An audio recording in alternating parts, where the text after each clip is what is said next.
महापालिकेचे फेरीवाला धोरण निश्चित। तिन्ही शहरात एकूण 42 ठिकाणी नो हॉकर्स झोन निश्चित। तर येत्या आठवड्यापासून अंमलबजावणी केली जाणार। आयुक्त सत्यम गांधी यांची माहिती। सांगली, मिरज आणि कुपवाड शहर महानगरपालिकेचे फेरीवाला धोरण निश्चित झाले असून या अंतर्गत तिन्ही शहरात एकूण 42 ठिकाणी नो हॉकर्स झोन निश्चित करण्यात आल्याची माहिती महापालिका आयुक्त सत्यम गांधी यांनी दिली। या अंतर्गत महापालिका क्षेत्रात एकूण 42 ठिकाणी नो हॉकर्स झोन तयार करण्यात आले आहेत। याची अंमलबजावणी येत्या आठवड्यात केली जाणार असून नो हॉकर्स झोनची अंमलबजावणी केल्यानंतर फुटपाथवर किंवा नो हॉकर्स झोनवर अतिक्रमण केल्यास कडक कारवाई केली जाणार आहे।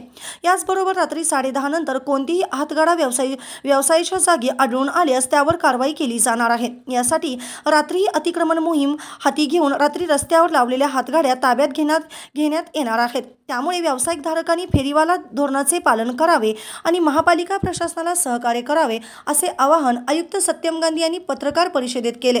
यावेळी अतिरिक्त आयुक्त रविकांत अडसूळ, उपायुक्त स्मृती पाटील, सहाय्यक आयुक्त सहदेव कावडे तसेच सचिन सागावकर, राष्ट्रीय उपजीविका अभियान व्यवस्थापक ज्योती सरवदे, मतीन अमीन, किरण पाटील आदी उपस्थित होते।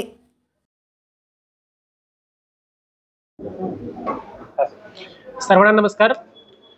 महानगरपालिकाने मागच्या काही दिवसात मॅरेथॉन बैठक घेऊन हॉकर झोन्स आणि नो हॉकर झोन्स डिसाईड केलेला आहे।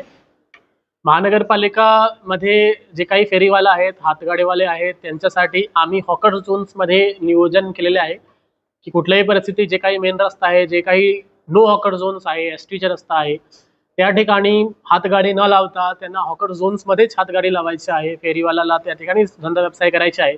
त्याच्याबद्दल महानगरपालिकेच्या तर्फेने संपूर्ण तयारी झालेली आहे। पुढच्या 1 महिन्यात किंवा 2 महिन्यात पुढच्या काळात आम्ही याच्या इन्फोर्समेंट करण्यासाठी पूर्णपणे लक्ष देणार आणि भविष्यात जर गरज पडला तर आम्ही आणखी हॉकर झोन्स वाढवणार। महानगरपालिका एरियामध्ये कुठल्याही प्रकारच्या फुटपाथवर कोणालाही अतिक्रमण करण्याची परवानगी नाही आणि इथून पुढे अतिक्रमणावर जे काही आमच्या कारवाई आहे ते तीव्र होणार आणि फुटपाथ आणि रोड आम्ही नागरिकांसाठी चालण्यासाठी मोकळा करणार आणि जे काही फेरीवालाचा झोन्स आहे त्याच्यामध्ये आम्ही त्यांना सर्व सुविधा देऊन काही ठिकाणी आम्ही मॉडेल खाऊ गल्ली पण तयार करणार, काही ठिकाणी मॉडेल फेरीवाला झोन्स पण तयार करणार, जेणेकरून त्यांचा पण व्यवसाय चालणार आणि बाकी नागरिकांसाठी चालण्यासाठी किंवा रोडवर फुटपाथ मोकळा करण्यासाठी महानगरपालिकाला बेनिफिट मिळणार। गाडी कोण तर याच्यामध्ये हातगाडी जी आहे नियम तय करताना असा ठरलेला आहे की ज्यावेळी किंवा ज्या टाइमसाठी तुम्हाला हॉकर्स किंवा हॉकिंग अलाउड आहे, समजा संध्याकालीन 6 ते 9 किंवा 6 ते 10, त्याच वेळी त्या ठिकाणी तुम्ही हातगाडी वगैरे लावा।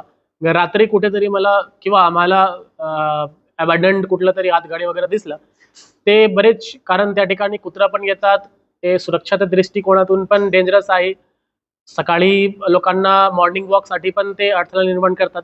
त्यामुळे रात्रीला कुठल्याही मोकळी ठिकाणी हातगाडी वगैरे दिसणार नाही याची पण आम्ही खात्री करणार। आठवडी बाजार फेज 2 मध्ये घेणार।